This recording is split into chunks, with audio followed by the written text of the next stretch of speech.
स्वागत है दोस्तों आप सभी का एक बार फिर से नर्सिंग साइंस चैनल पर। कल से आपके सीपू के द्वारा जो नर्सिंग ऑफिसर की भर्ती का जो डीवी लिस्ट जारी की गई उसके डॉक्यूमेंट वेरिफिकेशन स्टार्ट हो रहे हैं 8,750 की, यानी कल आपकी 2 सितंबर से आपके डॉक्यूमेंट है वो वेरिफिकेशन स्टार्ट हो रहे हैं। अब आप डीवी करवाने जा रहे हो तो कुछ बातों को ध्यान रखना, इसलिए स्पेशल वीडियो आप लोगों के लिए लेकर आया हूँ जो डीवी करवाने जा रहे हैं उन लोगों के लिए, ठीक है। और लिस्ट है कैसे बनानी है, क्या आपका सीक्वेंस रखना है, पूरी जानकारी वीडियो के माध्यम से देने की कोशिश करेंगे आप लोगों को।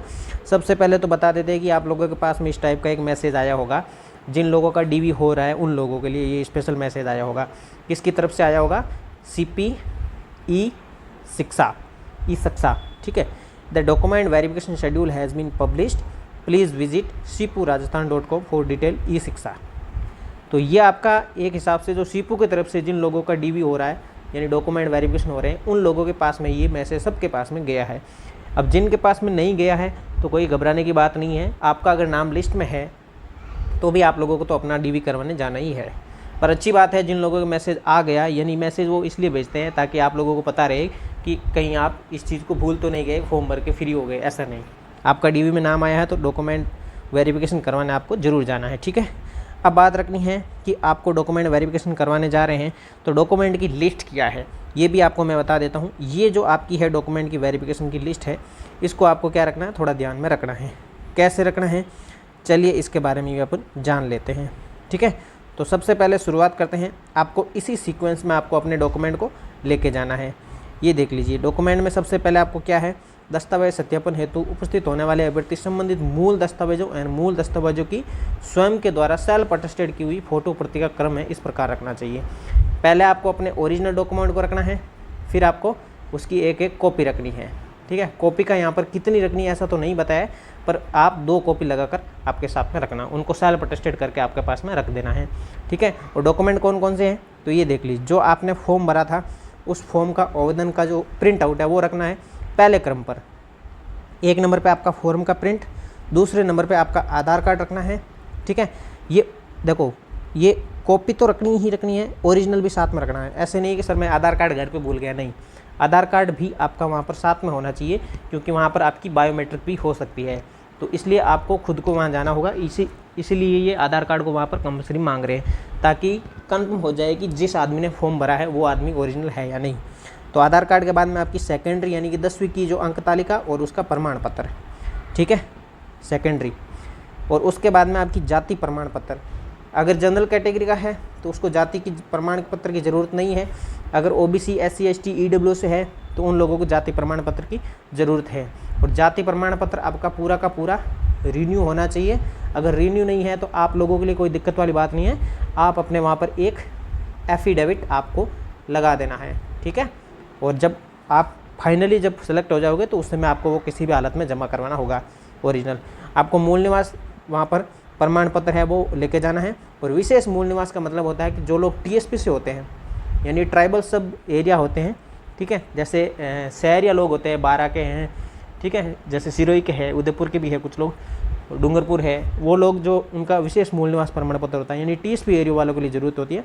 बाकी वाले लगभग 90% राजस्थान में नॉन TSP होते हैं तो उनको केवल मूल निवास प्रमाण पत्र की ज़रूरत होती है। जो लोग मैरिड थे उनको मैरिड का अपना सर्टिफिकेट साथ में रखना होगा, ओरिजिनल प्लस आपको उसमें 2 कॉपी रखनी है सेल्फ अटेस्टेड करके। अगर आपके संतान है यानी आपके कोई बेटा या बेटी है तो उनके भी जितने भी डॉक्यूमेंट है यानी कि उनके जन्म प्रमाण पत्र जितने भी आपके संतान हैं उन दोनों की, अगर 2 है तो दोनों की रखनी जरूरी है। 3 है तो वैसे भी आप भर्ती से बाहर हो जाओगे, केवल 2 वाले ही इस वैकेंसी के लिए एलिजिबल है। यानी उत्कृष्ट खिलाड़ी वर्ग में आवेदन करने वाले अभ्यर्थी उत्कृष्ट खिलाड़ी होने का संबंधी प्रमाण पत्र, जो स्पोर्ट्स कोटे से उन्होंने फॉर्म भरा है वो आपके क्या रहेंगे, स्पोर्ट्स कोटे का जो अभ्यर्थी है उनको अपना उस रिलेटेड खेल का प्रमाण पत्र भी लेके जाना पड़ेगा। और ध्यान रखना खेल का प्रमाण पत्र केवल अगर आपने राजस्थान का प्रतिनिधित्व किया है तो ही आप इस वैकेंसी के लिए एलिजिबल हो, अन्यथा आप इस वैकेंसी के लिए एलिजिबल नहीं हो, ठीक है, ये चीज़ आप ध्यान रखना है। और उसके अलावा और क्या है, इसके अलावा आपकी भूतपूर्व सैनिक, अगर कोई भूतपूर्व सैनिक है यानी एक्स सर्विसमैन है तो उनको भी ये लेके जाना है। तो एक्स सर्विसमैन वाला भी ध्यान रखना। इसके अलावा और क्या चीज़ आपकी कि सेकेंडरी की आपकी मार्कशीट, और वैसे ये इंक्लूड ही आते हैं मार्कशीट और अंक तालिका, यानी कि मार्कशीट और प्रमाण पत्र दोनों इंक्लूड ही आने लग गए हैं, तो वो आपकी साथ में होनी चाहिए।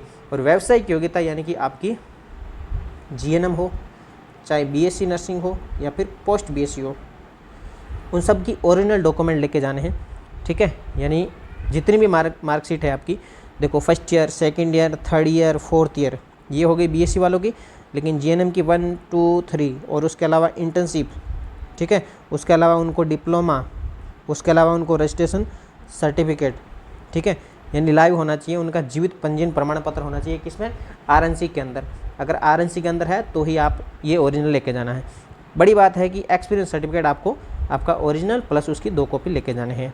और ओरिजिनल इसलिए क्योंकि आपका वहाँ पर मिलान किया जाएगा एक्सपीरियंस सर्टिफिकेट का, तभी आप इस वैकेंसी के लिए बिल्कुल फिट बैठ पाओगे, ठीक है। ये होगी डॉक्यूमेंट की बात है। अब क्या बात है कि अगर किसी भी प्रकार का कोई आपको लगता है, डाउट है कि सर मेरे कोई डॉक्यूमेंट में इसमें ये कमी आ रही है, ये कमी आ रही है, इसका कैसे सुधार कर सकता हूँ, तो ज़्यादा उसमें कोई घबराने की ज़रूरत नहीं है। आप लोगों को अगर आप एकदम सही है, इस वैकेंसी के लिए फिट बैठ रहे हो, कोई भी आपकी तरफ से फर्जीवाड़ा नहीं किया है, तो आपको क्या करना होगा, एक एफिडेविट लगवा देना है। एफिडेविट का मतलब होता है कि आपके पास में वर्तमान में वो डॉक्यूमेंट नहीं है, लेकिन आप उस डॉक्यूमेंट को जब फाइनल ज्वाइन करोगे तब आपको उसका ओरिजिनल रूप से आपको वो प्रमाण देना पड़ेगा, तभी आपकी फाइनली ज्वाइनिंग हो पाएगी।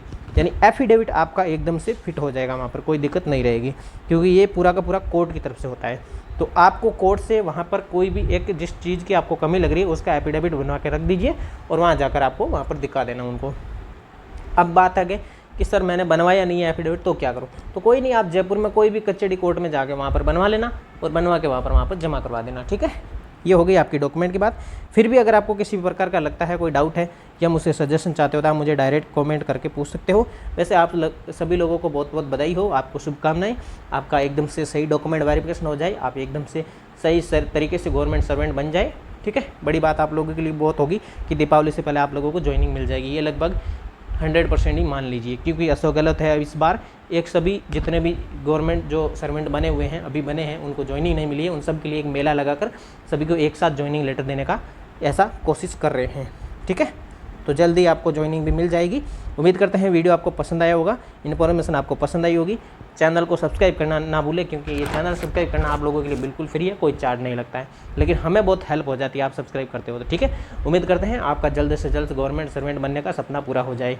मिलते हैं एक नई वैकेंसी, नई जानकारी के साथ में, तब तक के लिए जय हिंद, जय भारत, थैंक यू।